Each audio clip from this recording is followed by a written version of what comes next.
শৈবতীর্থ তারকেশ্বরে ত্রিপুরার মুখ্যমন্ত্রী মানিক সাহা শ্রাবণের তৃতীয় সোমবার শুরু হওয়ার আগে রবিবার বিকেলে শৈবতীর্থ তারকেশ্বরে বাবার মন্দিরে পুজো দিতে এলেন ত্রিপুরার মুখ্যমন্ত্রী মানিক সাহা। এদিন সকালে মুখ্যমন্ত্রীর আগমনকে ঘিরে প্রশাসনিক তৎপরতা ছিল। মন্দির চত্বর সহ তারকেশ্বরের গুরুত্বপূর্ণ চৌমাথাগুলো ছিল আঁটোসাঁটো নিরাপত্তা বলয়। উপস্থিত ছিলেন আরামবাগ সাংগঠনিক জেলার বিজেপি সভাপতি সুশান্ত কুমার বেরা, তারকেশ্বর বিধায়ক সন্তু পান, হরিপাল বিধায়ক মধুমিতা ঘোষ, খানাকুল বিধায়ক সুশান্ত ঘোষ, গোঘাট বিধায়ক প্রশান্ত দিগার সহ অন্যান্য বিধায়ক এবং সাংগঠনিক জেলা নেতৃত্ববৃন্দ এবং কর্মী সমর্থকরা। মন্দিরে পুজো দিয়ে সাংবাদিকদের মুখোমুখি হয়ে তিনি কি জানালেন বিস্তারিত শুনে নেব।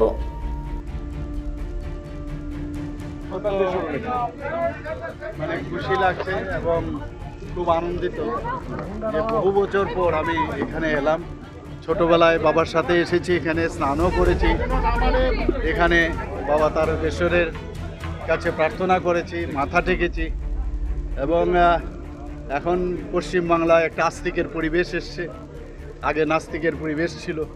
তো এইরকম একটা পরিবেশের মধ্যে আসার পরে এটা মানে একটা ফিলিং গুড যাকে বলে সেরকম একটা ফিলিং গুড এসছে। আধ্যাত্মিকতার দিক দিয়ে এখানে আসার পর মনে হলো যেন ঠিক ভগবানের কাছে আমরা চলে এসেছি এবং বাবা তারকেশ্বরের কাছে প্রার্থনা করেছি পশ্চিমবাংলা যেন ডেভেলপমেন্টের দিকে একদম শিখরে পৌঁছয় এবং ত্রিপুরাবাসীর জন্য, আমি যেহেতু ত্রিপুরার থেকে এসেছি, ত্রিপুরাবাসীরও মঙ্গল কামনা আমি করেছি এবং বাবা সব দেখছেন এবং সময়ই সব কিছু হয়েছে। এবারের রেজাল্টও আপনারা দেখেছেন যে পশ্চিমবাংলার এত বছরের যে অত্যাচার হয়েছে, অনাচার হয়েছে, তার থেকে আজকে পশ্চিমবাংলা মুক্ত হয়েছে এবং সেটা একমাত্র সম্ভব হয়েছে বাবা তারকেশ্বরের আশীর্বাদে সেটা হয়েছে এবং ভগবান ছাড়া কিচ্ছু হয় না।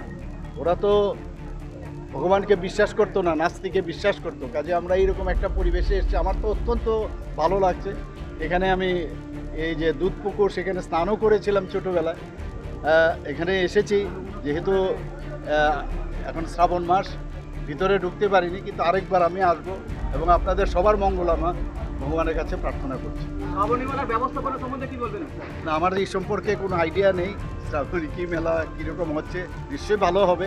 এখন আমাদের এমএলএ সাহেবরা এখানে 4-5 জন এমএলএ এসছেন, তারা অত্যন্ত, আমি যা দেখলাম, কর্মঠ ব্যক্তি এবং আমি আশা করি যে আমাদের শুভেন্দুজির নেতৃত্বে যেভাবে সরকার এখন চলছে, মাননীয় প্রধানমন্ত্রীজির যে মার্গদর্শন সেটা নিয়ে একদম স্পিডে চলছে। এখন খুব অল্প সময়ের মধ্যে পশ্চিমবাংলার উন্নয়ন আমরা দেখতে পাচ্ছি এবং অনেক দিন বাদে এটা মনে হচ্ছে যে স্বাধীনতার যে একটা ফিলিং, সেটা কিন্তু আমরা এখন দেখতে পাচ্ছি। এই ফিলিংসটা ছিল না। আমি বহু জায়গায় পশ্চিমবাংলায় ইলেকশনের সময় আমি এসেছি, এর আগেও আমি এসেছি।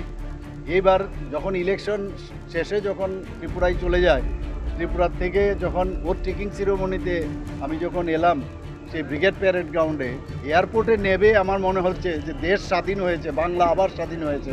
একটা ফিলিংসই আলাদা এবং সত্যি আজকে খুব আমরা আনন্দিত। সাধারণ মানুষ, আমাদের পশ্চিমবাংলার মানুষ খুব খুশি। তারকেশ্বর থেকে আশিস কুমার ঘোষের রিপোর্ট, রূপসী বাংলা মিডিয়া। আপনারা দেখছেন রূপসী বাংলা মিডিয়া। এখন একটা ছোট্ট বিরতি, ফিরে আসছি বিরতির পর। পুরুলিয়ায় পাত্রপাত্রী যোগাযোগের একমাত্র বিশ্বস্ত প্রতিষ্ঠান বিবাহ পরিচয়।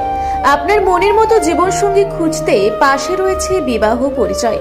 তাই আর দেরি না করে আজই যোগাযোগ করুন বিবাহ পরিচয়। Municipality commercial complex, 2nd floor, Chaibasa road, opposite PWD office, Purulia.